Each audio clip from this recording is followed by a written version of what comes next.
Here we are on yet another episode of Legends Lookback. Excited to have our fans and friends and our community here with us live in the chat. If you are not here with us, hey, we do the show every Thursday night at 9:30 p.m. over on youtube.com/Utini. And I've got a really big announcement to make on a personal level here. I'm really excited to show off. We always, like to show off our newest pieces in our collections because we're hoarders. I mean, we're collectors over here at Legends Lookback. But I've got a really special book, not because of the book itself, but because of what it represents to me as a collector. Tonight, I'm joined by the fake Meg and Freddie. And by that, I mean, they're both out this week, but we've got some other friends here with us helping keep the show going. So we've got both Cheryl and Jacob. Welcome, guys. How's it going? Hello, good. How are you? Not too bad. Great. I wanted to see if you guys know what this book is. You recognize this? You ever seen it before? No. I know the series. I haven't I'll bring seen it up that a little specific closer. book though.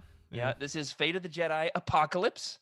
This is the very last title in the Fate of the Jedi series. Published, who is this? 2013, so right at the end, 2012. The paperback was 2013, right at the end of Legends publishing.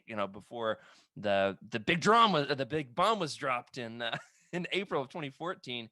This is in fact one of the very last Legends books to be published in paperback without a Legends banner. This has been the white whale of my collection for years. We're talking since this was first released. Finally found it this past week, and you're going to watch me here live on the show. I take it the fact that neither of you recognize the cover. I'm going to guess neither of you have read it. No. Definitely not. Okay, it's fine. Freddie hasn't even read these yet. So, I mean, like, to get to these chronologically in the world of, if you're trying to read everything in Legends, I mean, it'll take you years to get to this bad boy. Right. You don't have to read chronologically. This is a real masterpiece of a book for the fact that it's over 500 pages long. It is the culmination of a 9-book series that, of course, came after The Legacy of the Force, which was a 9-book series, which came after Fate of the Jedi, or what is it called? New Jedi Order, which is a 19-book series. So in order to get to this, like, that's a lot of Legends, all right? But you're going to watch me live on the show. I'm going to slot this in to my bookshelves right behind me, and this will be the last Legends paperback that I needed in order to complete my Legends paperback collection. It's pretty big deal, isn't it? Thank you. I mean, when I put it on the shelf the other day after it arrived, there were no flashy lights or confetti. There was no celebratory music that happened. So we're going to do it again. We're going to have a do-over, and we're going to have the community right here with me, excited about completing my Legends paperback collection. Now, I will say I still have one, Death Troopers, that I have with the Legends banner that I need to replace with one without the Legends banner. But then besides that, there's 3 to 5, I'm not exactly sure on the number, of Legends paperbacks that were never published without a Legends banner, which is one of those things that keeps me up at night. Do you guys care about that at all? No, not the slightest. Resounding no from Cheryl. Yeah, it's like I'm not the most hardcore Legends person, but if I were to start collecting, I think I would prefer without the Legends banner when possible. So, like, I understand it, especially if you're trying to have this complete collection. That's the deal. It's not like I have a problem with the Legends banner. I think it looks nice on some books. I've got, my copy of Lost Tribe of the Sith, the collected stories. There is no version of it without the Legends banner. I would rather have it with the Legends banner than not have it at all. It's a great book. Love it. It's the mass market paperback, or the trade paperback. It's a little bigger. Yeah. The new size they're doing. So readable. Love it. But this book has been so hard to get without the Legends banner because, for the most part, it's been published with the Legends banner. It was one of the very last ones, if not the last one. I'm not totally sure on that. Have to get Trevor or one of our other Legends experts to weigh in on all of that info. This series, I was finally getting to it right about the time it was finishing. I caught up on my several years journey of reading New Jedi Order, reading Legacy of the Force. Got to this shortly after it was published. I owned the rest of the series in paperback. This one was not out yet in paperback, so I bought that $28 hardcover. I bit the bullet. I was like, I gotta know what happens. Gotta read the series. And then I just said to my wife, standing in the bookstore, I'll buy it as a paperback sooner or later. It won't be that hard to find. Famous last words. I had no idea that would have been in 2013. What is this? 8 years later, I'd still be looking for this sucker. I paid way more than I wanted to for it. Still, like not even $11. But most of my Legends books I bought for $2 to $3 because I'm redneck like that. I like to buy things at thrift stores. Mm-hmm. And here we are. It's going to go on the shelf. The last Legends book I needed for my Legends paperback collection. So you're producing for us this week, Jacob. You got a drum roll sound effect? I do not. All right. Do I make have one with ready? Make one with your mouth. Ready? Here we go. Just like Bangman after does. Ascension. In the cover. Oh, he's trying. And ta-da! Yay! Everybody can see my thighs. Scoot up to the microphone and let's start the show.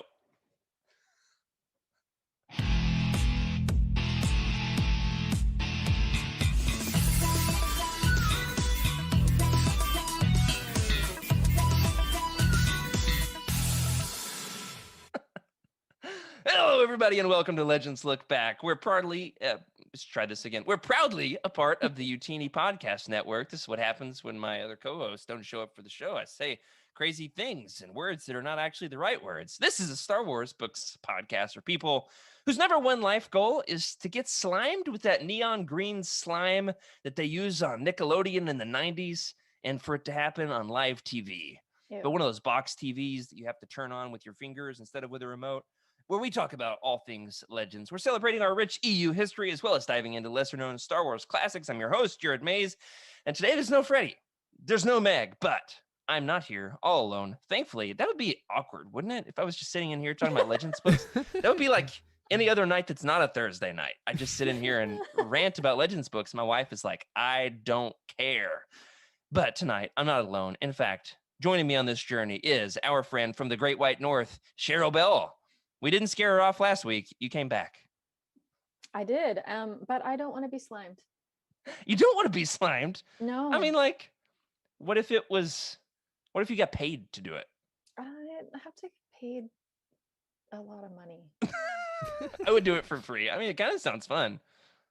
As long as, like, I had, good access to a shower afterward. What about you, Jacob? What's your opinion on Nickelodeon slime?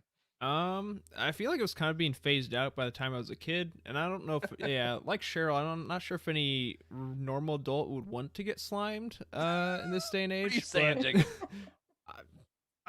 Saying not much, insinuating maybe a little bit of something, but yeah, I'll try anything once within reason. Yeah, this conversation came up on a stream that I was watching the other day, and somebody who shares my 90s retro aesthetic, a streamer was talking about how slime's made a comeback, and some people were confirming, like Nickelodeon, they've tried to bring it back. I don't know. Well, I haven't watched it in years. It was in that NFL game. Did you watch that? There's like the Thursday night. No. There's like a Thursday night football game last season where they had a simultaneous broadcast on Nickelodeon to try and draw in young viewers. And they had like videographic like slime cans that come out of the corners of the pylons and shoot slime in the air during touchdowns. Yeah, I'm gonna Google that for sure. That's was awesome. It was a sight to behold. Mitchell Trubisky, famous not great quarterback of the Chicago Bears, got the MVP award. Don't ask me what that stands for. Nickelodeon Valuable Player. I'm not sure. That is a terrible, terrible title. Oh my goodness. But it happened. We got to get in touch with the NFL and get us some of that slime. If Nickelodeon doesn't work out, the NFL will totally donate us their leftover slime. Well, Jacob, this is your first appearance on the show. You've been a regular listener, regular fan, like regular friend with us in the chat. And I've got to admit, this is going to be your first among many. I can feel it. Or shall we say, I have foreseen it. How was that in terms of impressions? At least like a 6 out of 10? Well, I'll give it that. I felt bad that I made you on like super short notice do the Cosmic Force because I was out of town. So when the chance arose to help fill Meg's mighty shoes, I figured I might as well take that and pay you back for it. No, I've been loving it. I really enjoyed it. It was really fun. So since you brought it up, tell us a little bit about the Cosmic Force. So what do you guys have going on over there on Wednesday nights? Yeah, so it's our UT's newest live show, and we're doing a bunch of comic coverage for Star Wars. So this past week, or I guess just yesterday now, we talked about characters, how they compared with comic books and like their movie and book counterparts. And then next week we're actually stealing a Legends Lookback classic. What? I watched episode, I think it was episode 43 that you did with Jose, where I you don't have all the numbers yeah, coordinated in my you mind with the basically episodes. you and Freddie built him a custom reading list based on his preferences. And I'm like, you know Yeah. what? I'm gonna steal that. So Cosmic Force is doing that with a special guest next week. So yeah, That's get cool. excited. Yeah, I it was love like that. that was a lot of fun, and got to expose people to some good series, some good books outside of like the Foundational 5 and everything like that. So hopefully Well, that I goes hope you're well. exposing them to Dark Empire, Dark Empire 2, Wait. and Empire's End. Those would all be good choices. Well, I made the ground rule that all of our Foundational 5 books are off limits, so we cannot do Dark Empire 1. And I Okay. don't think I can in good conscience recommend Dark Empire 2 to a new It's comic book crazy. reader. But yeah, we'll see. Why not? You got the Galaxy Gun. You That's got Rafe and Jim, who speak Pigeon Basic, and then Luke falls in love with one of his students, as Legends Luke is rife to do. You've got what else? You have Force Sensitive Tree. Lots of Got- good Force Sensitive trees in Legends. You got a steampunk bowling ball Jedi that That's right. shoots lightning out of his arm. Man, the Falcon gets retrofitted with steampunk technology. Man, I love that thing so much. I need to get like a big blown up poster of it just to put across my room. My wife's a muralist. Maybe she'll paint like a full wall of the Lightning Gun Millennium Falcon. That's a good idea. Hopefully I remember this in order to ask her tomorrow. We're going away for our anniversary. That's what I'll pitch to her on our 3-hour drive for our anniversary. All right, I got an idea for you. I need another mural. Well, I'm so excited about what you guys have going on over there on that show. It has become my very favorite Wednesday night tradition. I rush people out of the church building from my Wednesday night class and turn it on in the car on the drive home. Just absolutely love what you guys have going on over there. Glad that you're on the show. Now, this week, of course, is our second part of our coverage on the seminal Legends classic, Outbound Flight. Of course, this being 2021 is the 30th anniversary of not only the Thrawn trilogy, Timothy Zahn writing Star Wars, but most importantly, of Grand Admiral Thrawn himself. And so in this book, it's before he's a Grand Admiral. He's just, what is he? He's not an admiral. He's something. Captain? Is he just a captain? I think he's Captain Thrawn? yeah, maybe like senior captain. We need like a cereal. Commander Thrawn. Commander? Oh, Yeah. commander. I definitely don't have the Wook article pulled up because I don't remember much of this book. We need to get Jose to make us like a cereal box of Cap'n Crunch, and then to just like paint his skin blue and his eyes red. Cap'n Senior Thrawn. Captain Thrawn. Cap'n Mithron Uo Dotes. I'm working on it. We're workshopping the title. But of course, this has on reread become, I think, one of my top 10 Legends novels. I need to revisit my list. Absolutely loved it. Can't wait for us to get into some of the more detailed points about this book and the overarching questions. Last week, we talked about the characters. You got Thrawn, you got the first appearance of Aralani, you've got Obi-Wan and Anakin, you've got Joris Sabayoth, the OG Sabayoth, who, spoiler alert, is even more of a jerk than his clone counterpart. Some tremendous characters in this book, both from the prequel trilogy as well as the Timothy Zahn's larger empire of character building, some of which have even made their transition over into canon. This book, of course, is even referenced in canon. We're going to talk a little bit about its connections to greater good. So much goodness coming up your way tonight. But before we do, we've got to talk about our recent acquisitions, because I've got two, honestly, very special books to show off. I can't wait. Two very storied Legends Lookback books at this point. But first, Cheryl, what do you have for us? First and foremost, you got a shirt on that looks very, very Thrawny. What is that over there? I've got the UTD Thrawn. Whoops, let's turn the other way. Yeah, that gets me every time, the mirror image. That's so cool. The shirt Looks designed great. by our own Jose.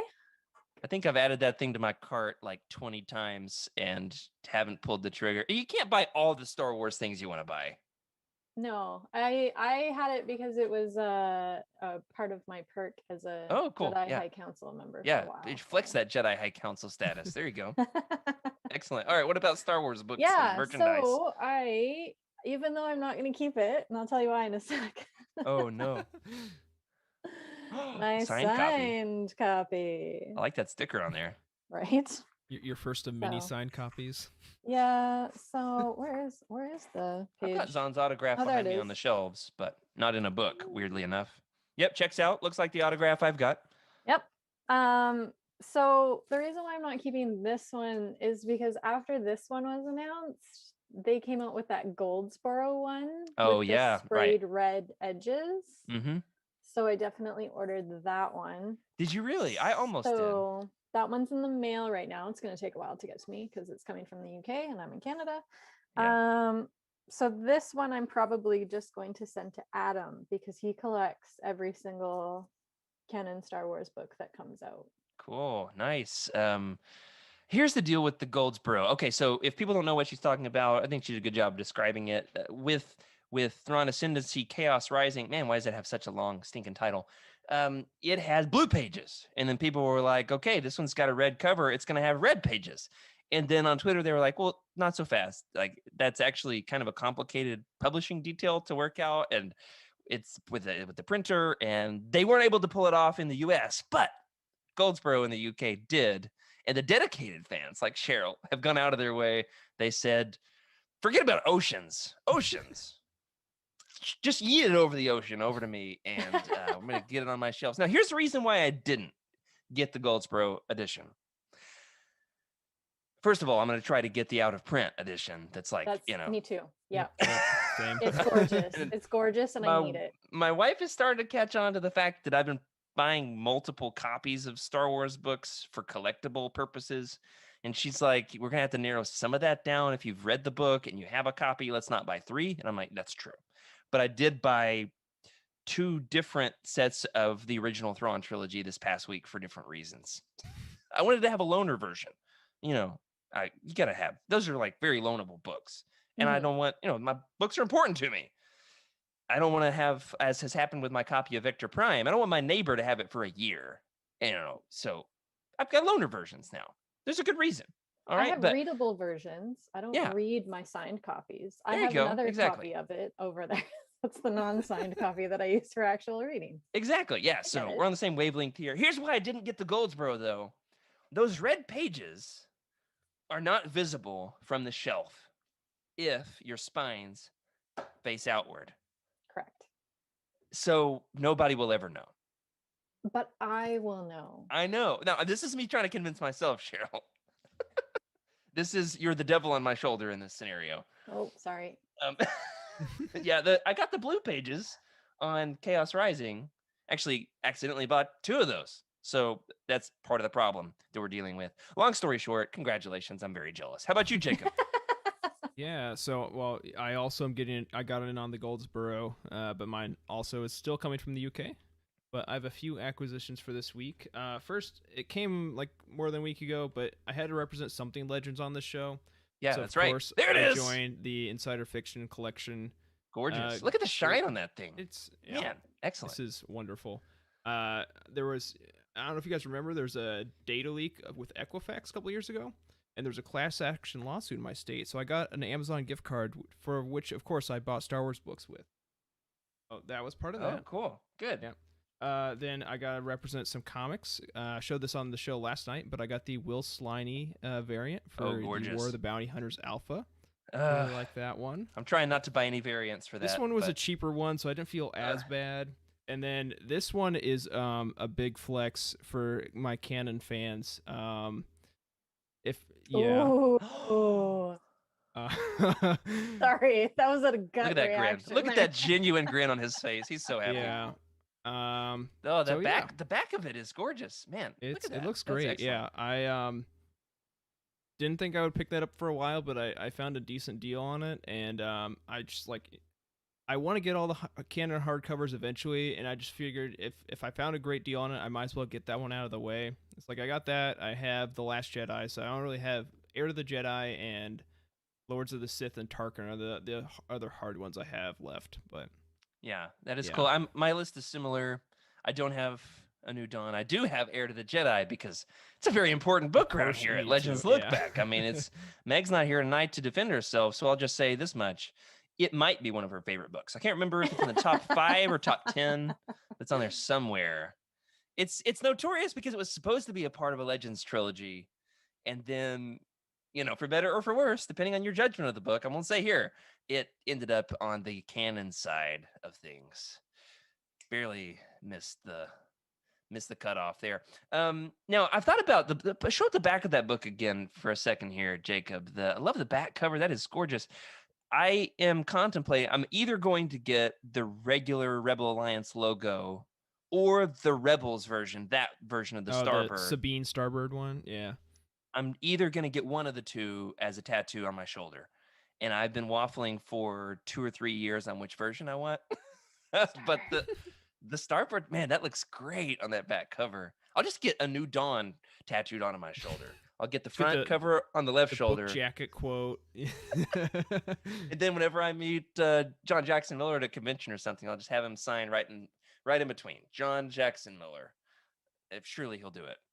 Anyway, I've got a couple things to show off. I also finally got my copy of the Star Wars Insider Fiction Collection Volume 1, which we will go ahead and say I was wrong. It does exist. I was skeptical. I was getting nervous with all the delays, but it's here and I love it. And I'm taking it with me on my road trip tomorrow. And I just want to show off some of the art in here. All right. Look at this glorious, glorious image of Dash Rendar in all of his Legends glory. I mean, have you ever seen a more beautiful piece of art in your entire life? If your answer is yes, you're wrong. You're wrong. It reminds me of like an action hero from like a Arnold Schwarzenegger action flick. Well, but what's fun is he's in on the joke. I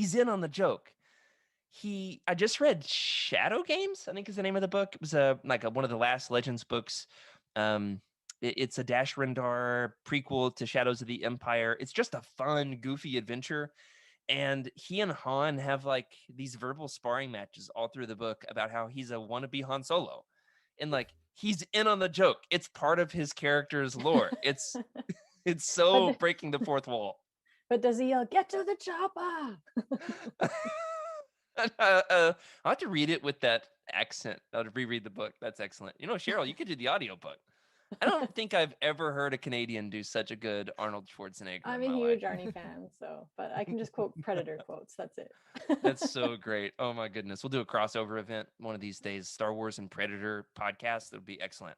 All right, I've got one more thing to show off, and that is I got yet another copy of Heart of the Jedi, the Legends book that never existed but now does, and notoriously was the number 3 bestseller on Amazon's sci-fi adventures list one day of the week last week. Not for the whole week. It was just on Wednesday, and had actually been outselling, at least on that particular day, Greater Good, which is insane. It since has been removed from Amazon, as I predicted last week. There was a Death Star coming up on the horizon. Which Death Star? I'd like to think the third one from the Jedi Academy trilogy. That's the one that blew up Heart of the Jedi. It's no longer on Amazon. Have you guys seen the prices for this going on eBay? That was going to be my next question. I was like, now how much did you spend on that? Over $200 was one of the ones I saw. Yeah, let me just go ahead and say here, if you got a copy in order to try to sell it on the aftermarket, take it down. All right. And spend some money toward a charity. All right. That's just an egregious way to treat this book.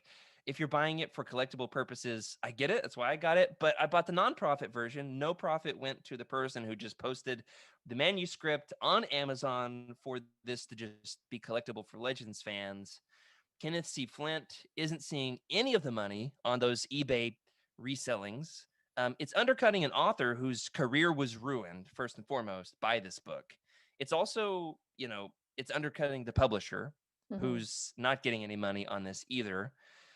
And that's a whole debatable thing. It's not just unethical, I think, to go and resell these for $200 or $300. I would say borderline illegal. Jacob, you're a law guy. Hold on now.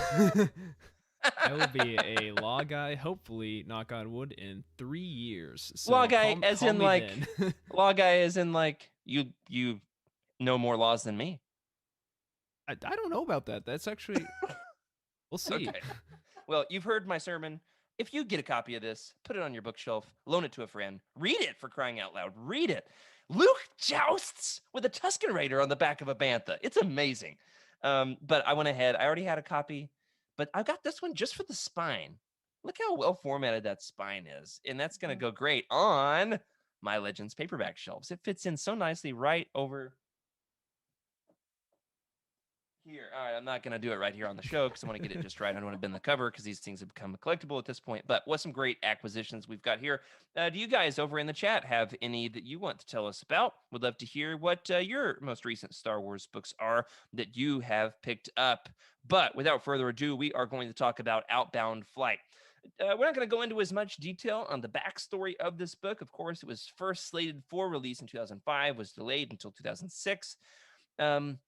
Of course, being Timothy Zahn's first foray into the prequel era, which was paved, the way for which was paved by his writing of Survivor's Quest, which is in that the post Return of the Jedi era in Legends.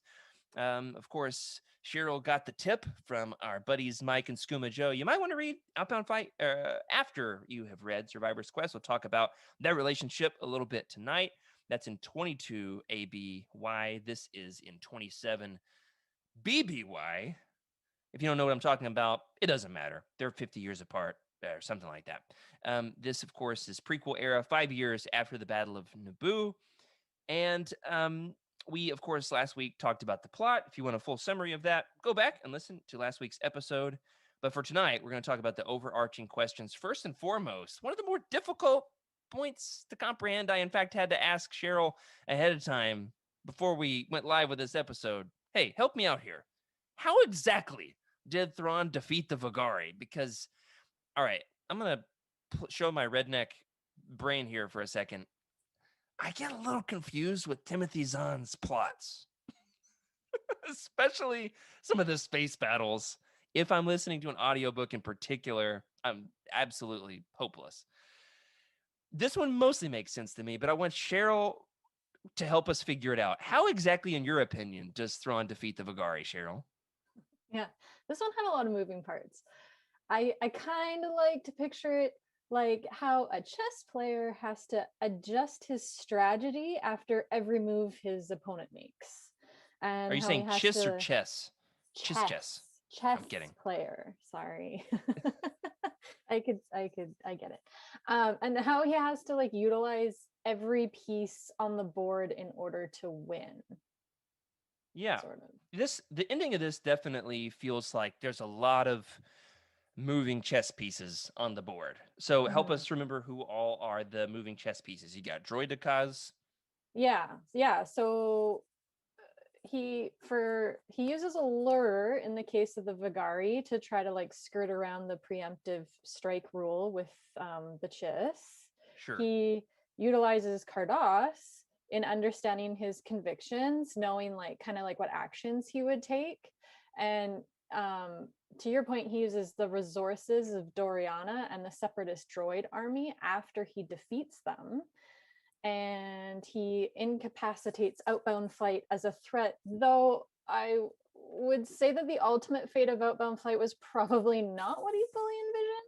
Yeah, right. Yeah, and I think the only player that Thrawn underestimated in this case was the Jedi, because even though it was like he pre-programmed the Separatist ships and droidicas, and that brought his ultimate victory, Doriana had to hit the execute button at the end because Thrawn was being choked by Sabayoth.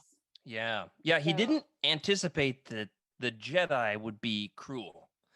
In that way, way to go, Sabayoth. One of the only people capable of defeating Thrawn. Almost. Nice try. Yeah, go ahead. I was just going to say, it felt more like an ensemble to achieve his victory, as opposed to some of the other finales we've seen. Yeah, I want to talk about that, how this compares to some of the other big Thrawn Zahn endings. I did want to plug, however, I posted a little clip on our Legends Lookback Discord channel this past week It's one of those things where as soon as we close out the show on Thursday nights, I hop over to YouTube and start watching dumb stuff to try to calm down because I get so hyped for these episodes of Legends Look Back, trying to bring that energy to the show. What's up? You better appreciate it because it keeps me up till 1 a.m. every Thursday. And but amazingly, these glowing rocks that we use in order to help us think and consume media, our computers, they're always listening. And this sucker, are they always listening? I'm convinced they are, because as soon as we ended the show, I got a YouTube recommendation from Star Wars Explained, and it was about comparing Zahn's Thrawn with Filoni's Thrawn, right? Thrawn's appearance in Rebels. Mm-hmm. And we talked about this on the show last week. How do you think, somebody asked in the chat, how do you think Thrawn was handled in Rebels compared to the books? Mm-hmm.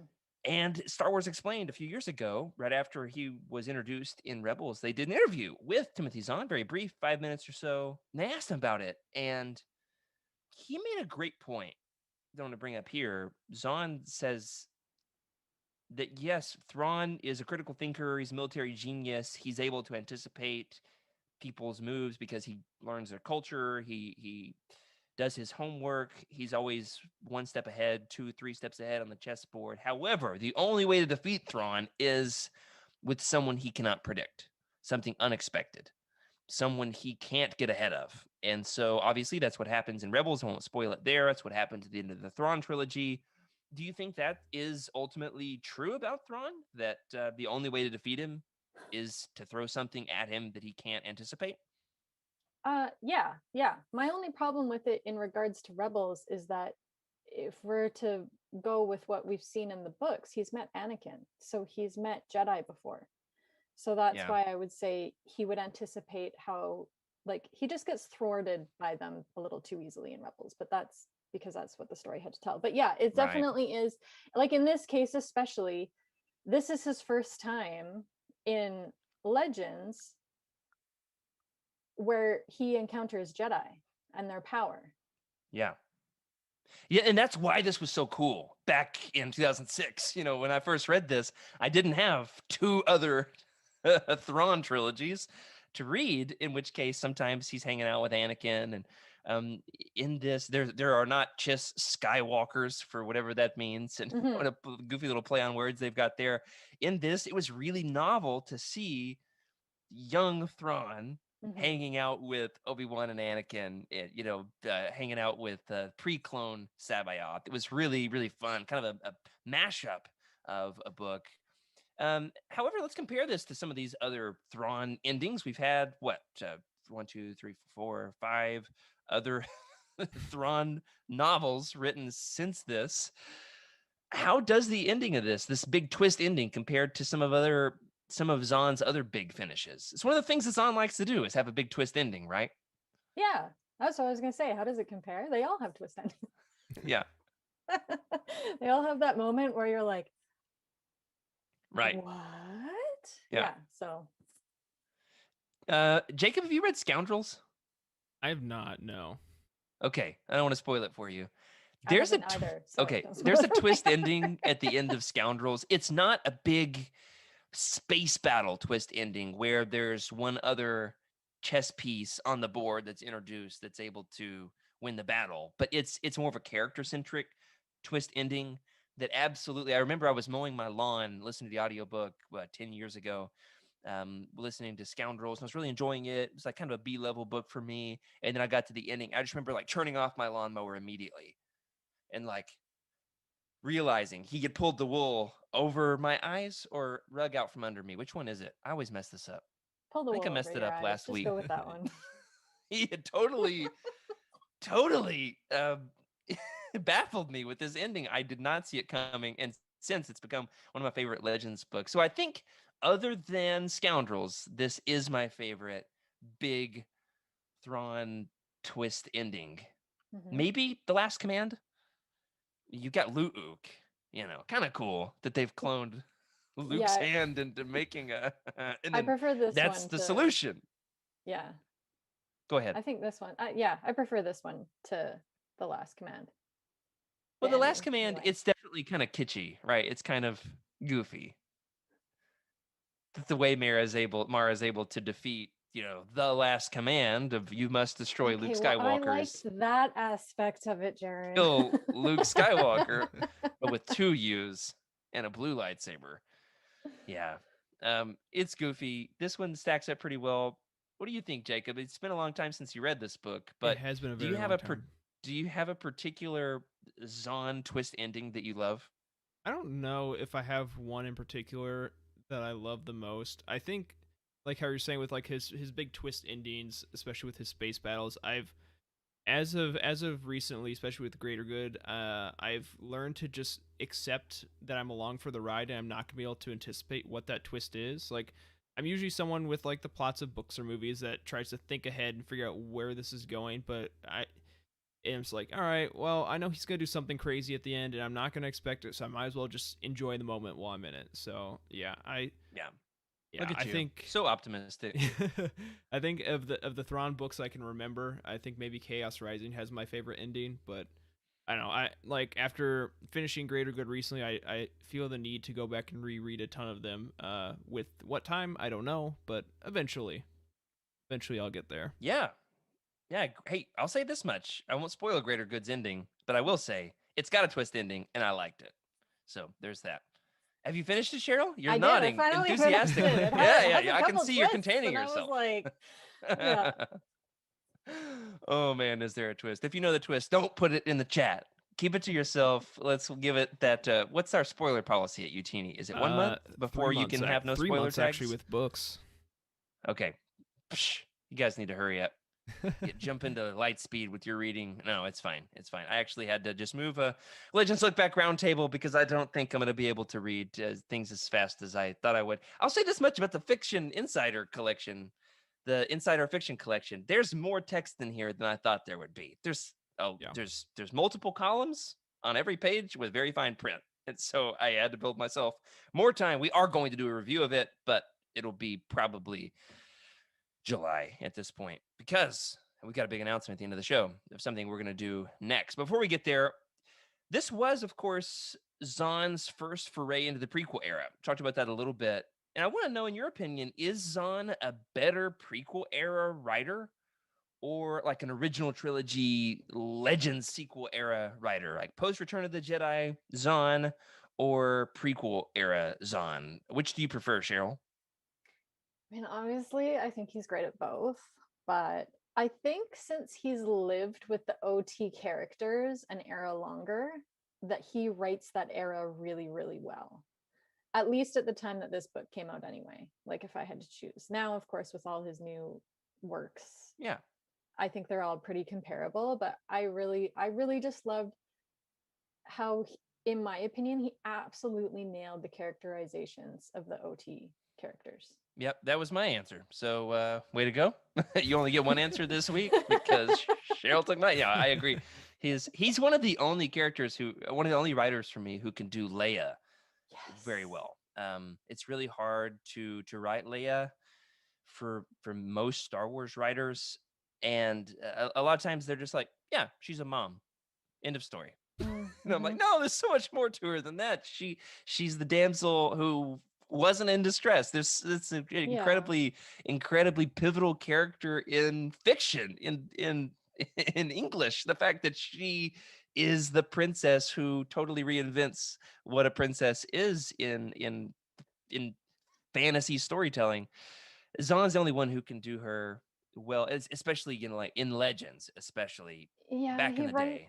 He writes her so well-rounded, like all aspects, like not just the tough like political side, but also like the mother side or the wife side. But also I love how he writes how the other male characters view her, because that's Definitely, important too. yeah. So Not I mean, you'll catch other diplomats sparring with her. You've got Han playing off of her, Luke playing off with her, different sides of the relationship with everyone.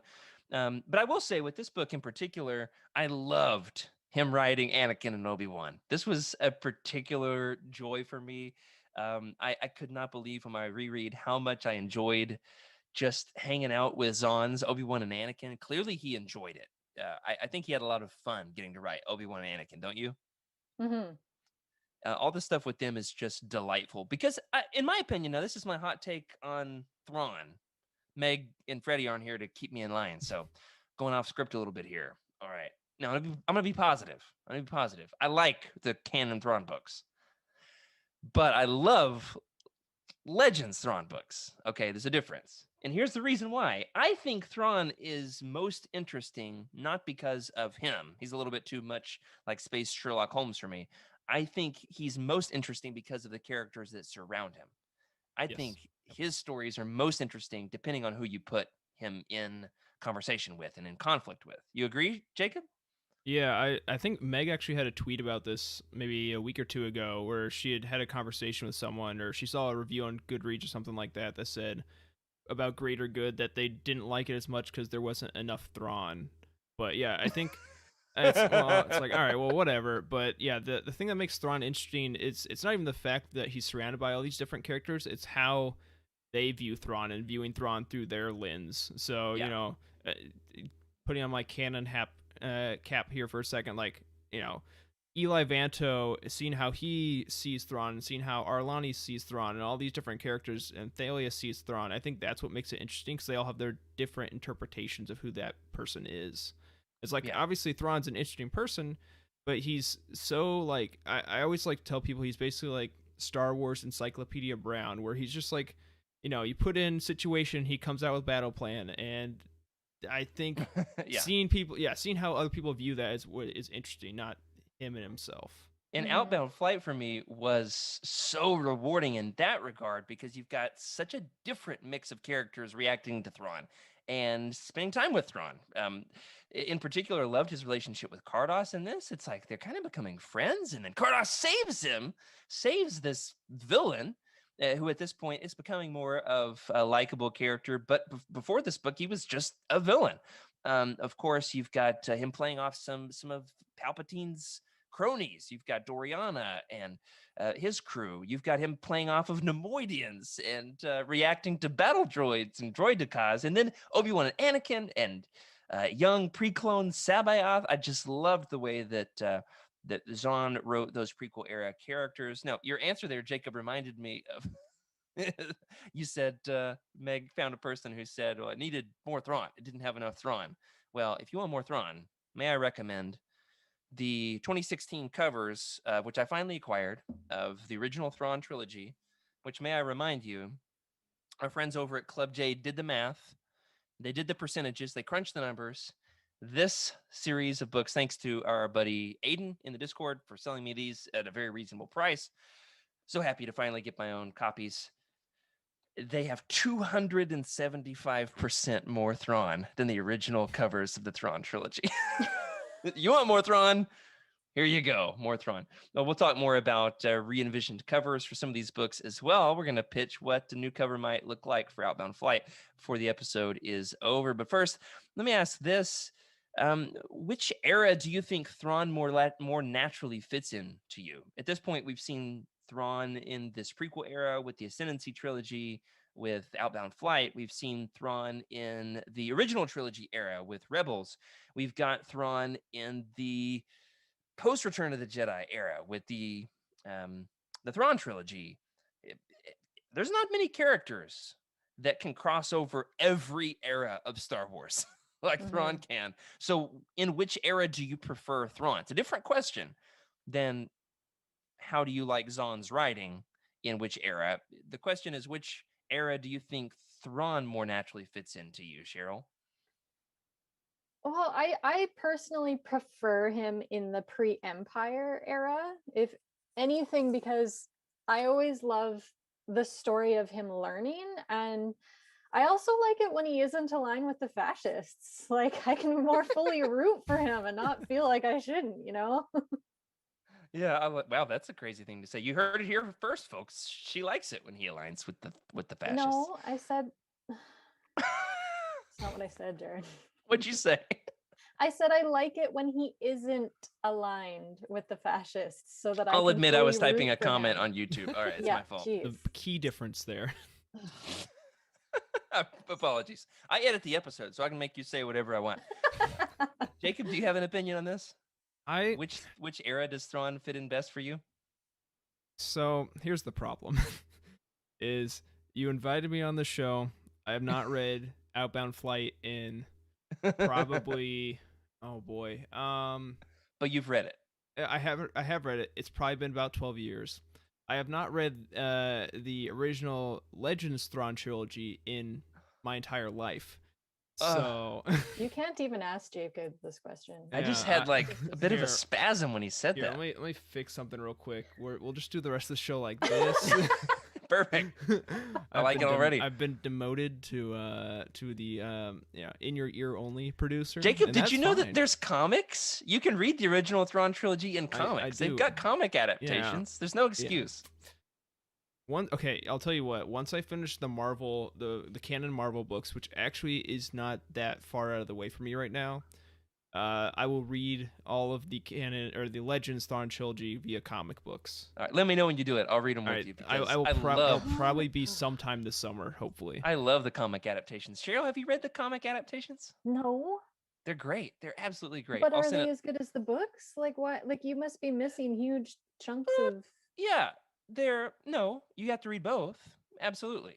And then you need to collect them in all the different covers available, the hardcovers and all three versions of the paperbacks. And you need to listen to the audiobook, which is also great with Mark Thompson. You need to get the Heir to the Empire annotated edition, which is available both as an audiobook and a hardcover. I'd recommend doing both. I mean, I really love them, in case you can't tell.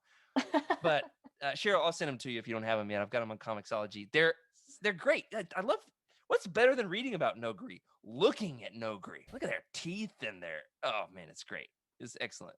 My favorite comic panel is like with the canon Thrawn, where it's like feral Thrawn with like his long hair. Oh yeah, totally. That one's like my favorite in the comic books. I'm like, yeah. Tell us what you really think, Cheryl. I actually am trying to acquire all the different variant covers for the Thrawn miniseries. So if anybody out there has got some, hey, what's up? I got dollars. So they're digital dollars, but I think they still work. I don't know. It's all confusing. Economics and what's Bitcoin? Dogecoin? You guys understand that? Oh no. Don't get okay. No. Well, let me ask you an equally confusing question. There's a point in this story where you start to realize that Zahn is trying to incorporate this with the bigger picture of Star Wars publishing at the time, which in 2006, there's a big series being published called The New Jedi Order. Ever heard of it? Now, Cheryl and I had a bit of a debate behind the scenes concerning who exactly is Thrawn trying to ward off. Who has he had an encounter with? He and the Chiss have been able to repel, and then ultimately is the reason why Palpatine's lackeys leave Thrawn alive, and Sidious chooses to use Thrawn, and that is to repel an invasion by the quote-unquote far outsiders. Now, right. I think that's the Yuuzhan Vong. Cheryl, do you agree? Do you disagree? I just said, you were like, oh, because he says the Yuuzhan Vong. I'm like, no, he doesn't. He says far outsiders. That could be anyone. So theoretically, it could be anyone. Who else could it be? Yeah, but it's just like in Chaos Thrawn. Rising. Thrawn Ascendancy, Chaos, right? They talk about like the great threat out there, right? And so it's kind of the same idea, I think. So I don't think it's any. He definitely could have been alluding to that. I would say you are safe in that assumption. I think I came up with that assumption somewhere. I'm going to blame Timothy Zahn. I think in an interview that I've heard on a podcast, like a random audience question from Dragon Con 2009 or something that I listened to, over 10 years ago. I think it was probably in one of those where he's like, it was definitely the Yuuzhan Vong. I just wanted to keep it more mysterious than that. Mm-hmm. Now, I apologize, Mr. Zahn. It was not a great impression. The honorable, the venerable Mr. Zahn, who I just absolutely did a terrible impression of. I'm so sorry, but we love your book. We're going to keep talking about it. I do wonder, though, what if Thrawn hadn't gotten mixed up in Outbound Flight? What if he hadn't had this confrontation with Sabayoth, hadn't had the run-in with the Nemoidians, and then of course is leveraged against Outbound Flight. What if Sabayoth's mission was successful? They go out, they start a new Jedi colony. He's the emperor of his new little unit that he's trying to develop. What if then Sabayoth is the one that has a run-in with the Vong? What do you think happens there, Cheryl? So I have, what series is it? New New Jedi Jedi Order, yeah. I think I maybe read the one with the moon thing. Yeah. And I was so Vector pissed Prime. off that I didn't read any of the other ones. Written by Leominster native, Bobby Salvatore. He lives in the town where I live. Trying to find him, Mr. Salvatore, if you're listening. Hey, I'd like to talk to you. So I don't remember enough about them to even come No, up it's with fine. anything. They have no noses. That's Jacob. I don't know. They don't like organic tech. They only use organic technology. They don't like droids. They don't like mechanical technology. They want to take over the galaxy. They've got a big chip on their shoulders. They have staffs like in the Bible that can turn into snakes. Yeah, they do. They give people diseases, right? Which really hasn't aged well in 2021. How do you think Sabayoth would deal with a massive army of invading aliens? I don't know. I'd like to think Sabayoth is the only egocentric Jedi who's powerful enough to scare the Yuuzhan Vong back into the unknown regions. That's my opinion. What do you think, Jacob? Have you read the New Jedi Order? So, okay, short answer, no. I know enough about the Vong, I think, to give a somewhat educated opinion. Fun fact, I also read all of Legacy of the Force without having read anything else post Return of the Jedi, so that was a very confusing book series for me. Just like Corey, that's amazing. Oh, wow. Yeah. It was like, who is this? What is Centerpoint Station? Anyways. If you want more on that, we can. It's like the meme of the guy walking into the room on fire with the pizza. Yeah, You're that like, was I don't me. know what's happening. Except for in this, Jacob's in a room on fire with Star Wars books. Yeah. And every time a page catches fire, he blows it out. Yeah, but I think I don't know if, I mean, from what I could remember, aren't the Vong like just very good against fighting against Jedi?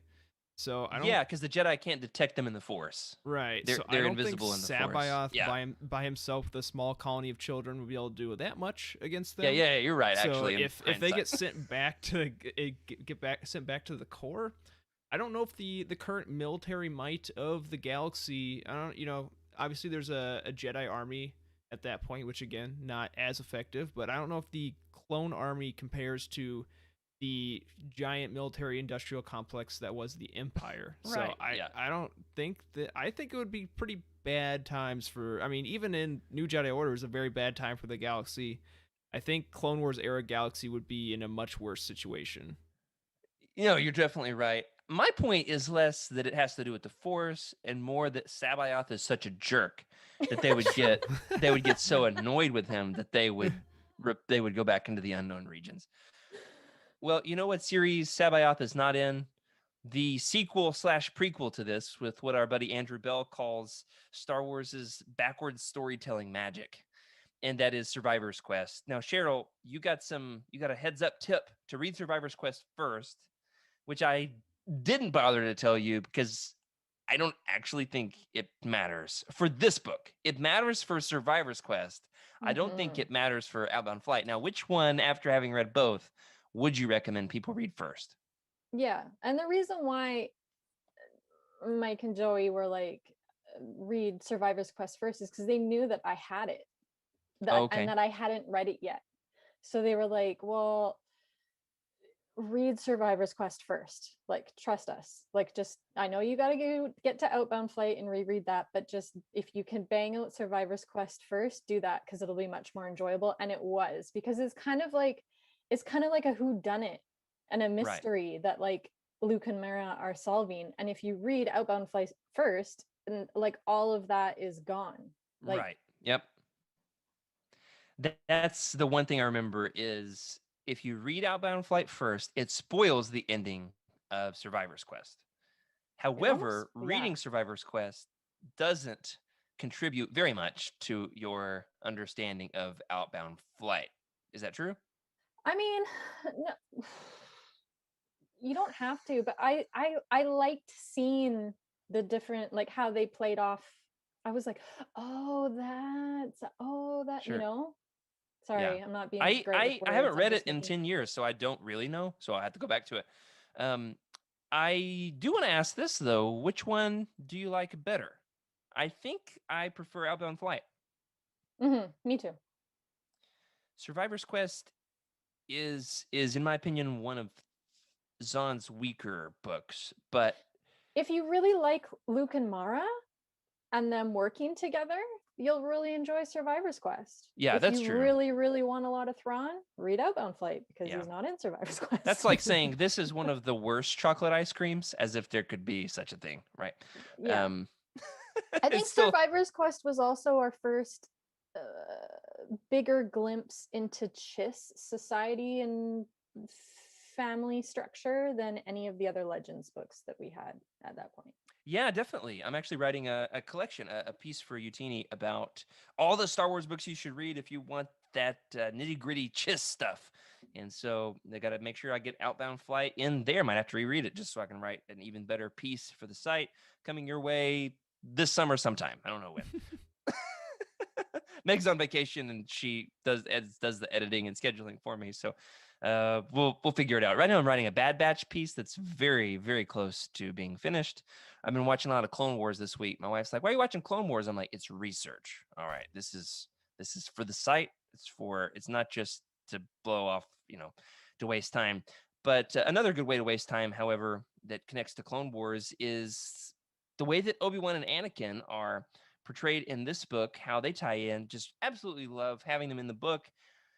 I wonder though, how essential are Obi-Wan and Anakin for this story, in your opinion? I kind of feel like they're shoehorned in to a certain extent just because Zahn wanted to write them. What do you think? I think they were used to give us a gauge of sorts. Like Obi-Wan is known for his conflict negotiation and being a good mediator and advisor. So I kind of see Obi-Wan used as a parallel to Sabayoth's methods and ideology, especially in the beginning story of this book. I think Obi-Wan is also used as the lens through which to view Sabayoth in like the Jedi perspective. Yeah, that was the one thing I was really thinking of too. You really get a good foil for Sabayoth with Obi-Wan's goodness. Yeah. He's a good guy at heart. He makes some mistakes along the way. He's a pathological liar, but he is, however, a good Jedi at heart. In Yeah. contrast with Sabayoth, who Is he's throwing arrogant goodness and out the window. He's like, I don't care about goodness. I care he's about like, I want to rule people. Yeah. power. Yeah. And then with Anakin, I think it was just like we see him idolizing the wrong traits in Sabayoth, and that Yeah. kind of like further enriches the story of those seeds sown in Anakin's fall, particularly with his impatience and his tendency to want like forced order to obtain quick desired results. Oh, And yeah, you're right. and since we know Anakin eventually falls, then again there's that parallel because we see Sabayoth fall to the dark from those same temptations of control. You're doing that thing, Cheryl, where you blow my mind. I didn't see it coming. Yeah, this always happens, whether you're on our show or you're on Conjure Book Club or something. You say one thing, and I'm like, do we read the same book? No, you're right. I didn't see that. Anakin does have that parallel to Sabayoth. Yeah. He Anakin murders the younglings. Sabayoth kidnaps the younglings. I mean, yeah. But F's it's chat about for the control, younglings. right? Yeah, definitely. Yeah.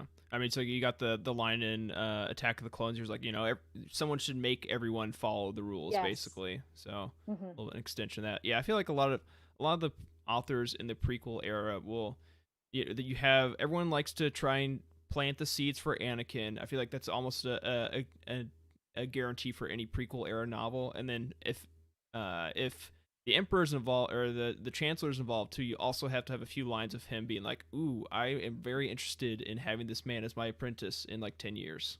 Like I think that's more or less a given. And I mean, that's one of the really fun details in this book is there's a point where Palpatine gets really freaked out that Obi-Wan and Anakin are going on this mission because they're not supposed to be. And Palpatine's got a big plan to scuttle the mission and blow them up out in space. And so then he finds out Obi-Wan and Anakin are involved, and he's like, I've got plans for them, messing everything up. And it's excellent that Palpatine wants to destroy Outbound Flight, but he wants to save Anakin. Anakin and Obi-Wan want to see Outbound Flight succeed, but they don't want Sabayoth to succeed. Then Thrawn doesn't want Outbound Flight to succeed, but he also doesn't really care about the Nemoidians. It's all these pieces of people kind of like passive aggressively hating each other. It's excellent. It's really well done. He does great with those political relationships, doesn't he? Yeah, it's like the Chancellor's playing chess and someone just walks up to his board and takes a piece and then just hucks it into the next galaxy, and then he has to go run and chase and go find it. Yeah, Wait, no, I'm not done. I need that. I just totally pictured Palpatine like picking up his robe and like running. Yeah, you know he keeps replacement chess pieces and all those little statues where he keeps his lightsabers. Mm. He also, of course, is ultimately going to use Thrawn in his empire, which is interesting that eventually we get there in the canon Thrawn trilogy. We're, of course, right in the middle of the Thrawn Ascendancy trilogy, which is even prior to that, leading up to him joining the Empire. I'm still interested in how that's going to connect to the Empire, how Thrawn ends up deciding he needs to join. That's going to happen, of course, in the third book, which is called something. Lesser Evil. Lesser Evil. Lesser Evil. Look at you guys. Great. However, we just had Greater Good. I've read it. Cheryl's read it. You've read it, Jacob? Yes. All right, here we go. So one of the fun things that, of course, we celebrated the fact you guys talked about this in Conjure Book Club. Cheryl messaged me as she realized on page 13 that this book connects to Greater Good, that we get some references to the Vigari. How does this connect to Greater Good? Yeah, I think this book, like Outbound Flight was our first bigger glimpse into the Chiss ascendancy and their political structure and culture a bit. So it kind of like parallels that way. Yeah. Certainly the new ones are more fleshed out Chiss characters, like way more than this one is. But Outbound Flight was our first time seeing Thrawn among his own people. Oh, that's a and good point. having Yeah. those origin stories and seeing what is leading up to his time coming to the Empire's service. But yeah, I think that's the biggest parallel. Is it's the first time that we see Thrawn with other Chiss. Yeah. I hadn't thought about that. I would want to ask two different questions that are connected here. If you enjoyed Chaos Rising and Greater Good, would you recommend Outbound Flight? Definitely. Yeah. Yes, on that. Then the flip side is, if you enjoyed Outbound Flight, would you recommend the Ascendancy books?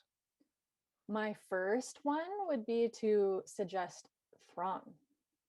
Yeah. The book that's just called Thrawn. The Yes. 2017 Thrawn. Yeah. You have to do so much disambiguation with Thrawn. Like we mentioned it last week, but that little story at the end of Outbound Flight called Missed Encounter Yeah. is like basically verbatim like Yep. the beginning of the Thrawn. Yeah, I actually want to go back and reread both the beginning of Thrawn and Missed Encounter. Maybe I'll do that on my road trip this weekend. That'd be fun to connect here. It's the paperback is the short story is in the paperback of Outbound Flight, right? Yes. Yeah, it's in the Okay. back of it. I think I've got a lot of the other short stories in all kinds of different digital folders on my iPad because, you know, you never know when you're going to be sitting in a doctor's office and you're just stuck there for 3 hours and you need a Star Wars short story. And there's nothing scarier to me than being stuck waiting somewhere without a Star Wars story to consume. However, one other question before we round out the show tonight, and that is with all my hopes and dreams of different editions for Outbound Flight. Of course, if you have the paperback, it's got the short story of Missed Encounter.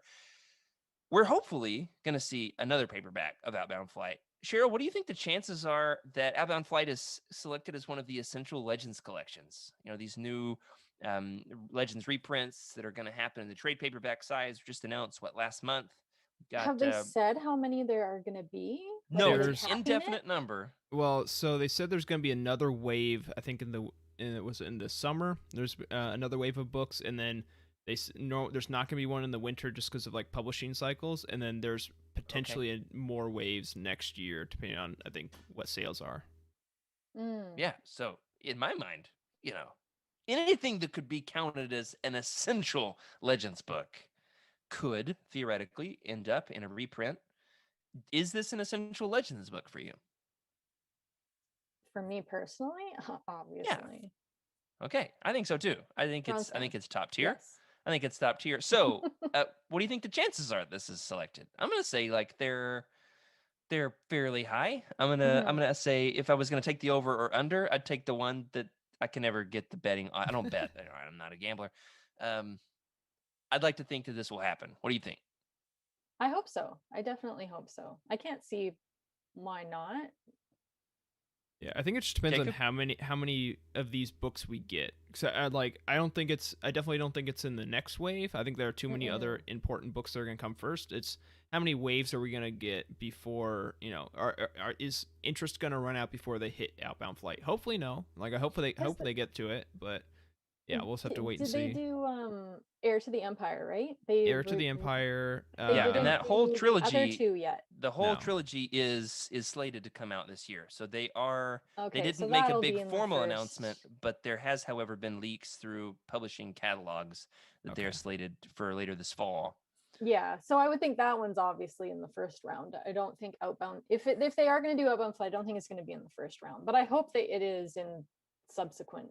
So I'll make the prediction this time next year, we're going to have us another copy of Outbound Flight. And here's why. These tie in so well to all the Thrawn fervor that's happening right now. You think Del Rey's not going to stick Thrawn on another cover of a book? Really? I mean, I keep buying their, what was that one? What is it called? Out of print ones. So. That's right. Give me a leather-bound Outbound Flight, please. I'll pay $150 for it.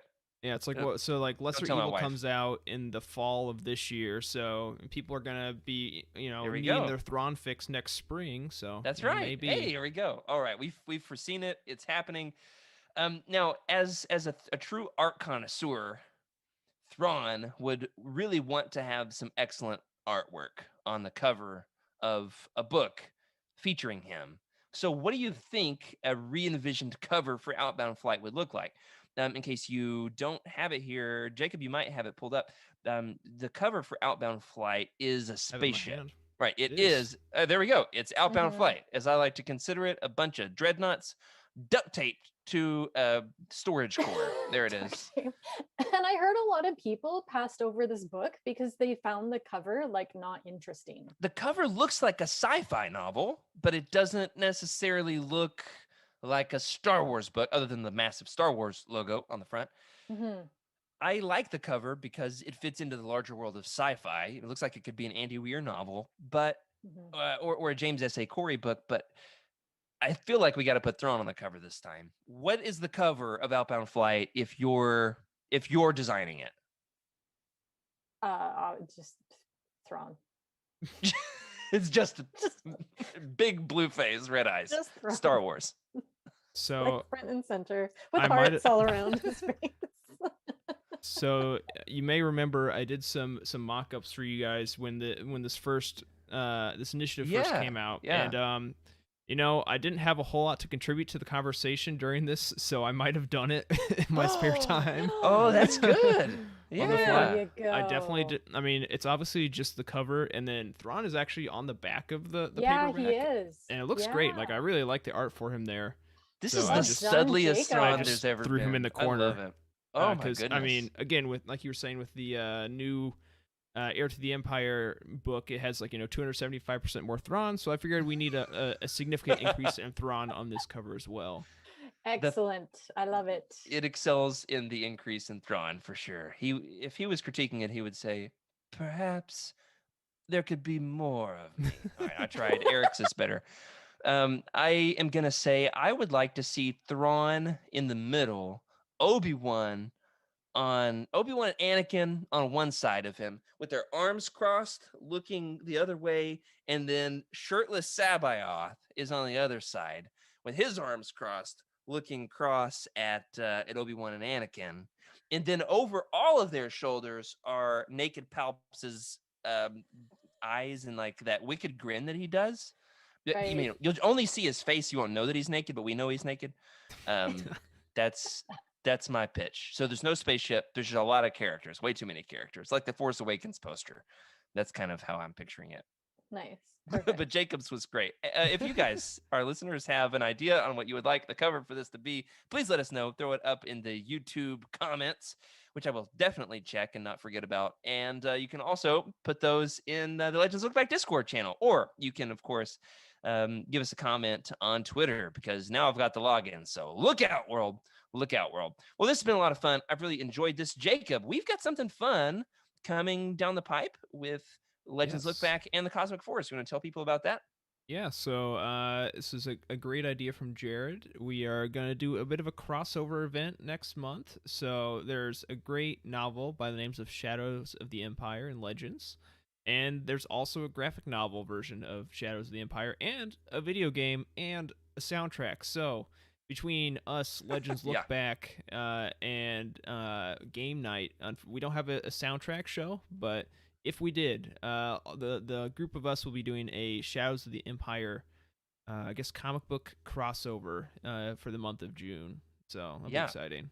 Yeah, we're going to do an appearance on the Living Force to talk about all the big crossover events that have been in Star Wars. So like the big multimedia publishing programs, we're going to talk about whenever there's a big push around a certain topic. They just did one recently for Galaxy's Edge, for example. They're doing one, of course, really hasn't been one for Mandalorian, which is interesting. So we're going to talk about some of this. We've, of course, got Star Wars Archives getting in on the action. They are going to talk about all of the periphery with Shadows of the Empire, the action figures, the role-playing game, the soundtrack. And so Trevor's got some crazy stuff, short stories lined up for that. Looking forward to it. It's going to be a lot of fun. That's going to be our next roundtable. If you're looking for your next Legends book after you've read Outbound Flight and Chaos Rising Part 2, what's it called? Greater Good. Now you can pick up Shadows of the Empire. I'm going to start mine within the next few days. How about you, Cheryl? You going to read it? You going to jump in? Even if you're not, just say yes. Yes. What? You don't want the story of Lizard Shizor using his pheromones to convince Leia to do whatever she wants? I may have read this years and years and years and years ago, but I can't remember enough of it to know if I have or not. It's a big deal in the Legends world. Vaguely familiar. Yeah, I'm excited. I'm excited for sure. I've heard a mismatch of opinions on this book, so I'm looking forward to forming my own. Well, that does it for this week. Thanks for joining us on Legends Look Back. Thanks to our incredible patrons for your support.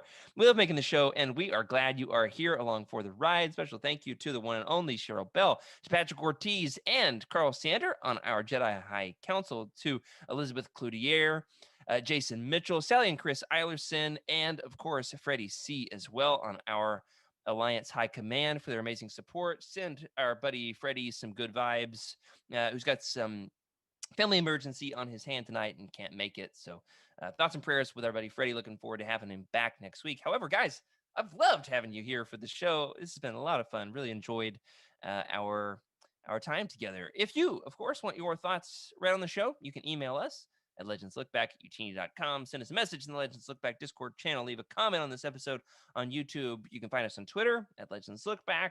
I'm at Jared Q. Mays. Jacob is what? At Jacob Bausch. And is that Bausch like the bounty hunter? It is Bausch like the bounty hunter. Perfect. And Cheryl? Cheryl K. Bell. Excellent. If you're looking to buy some of these books and want to help support the show, you can look up a book on Utini. Click the Amazon link in the profile, and you can get a copy yeeted to your doorstep in no time. Of course, if you've read a book and want to leave us a review, we would love to know what you think.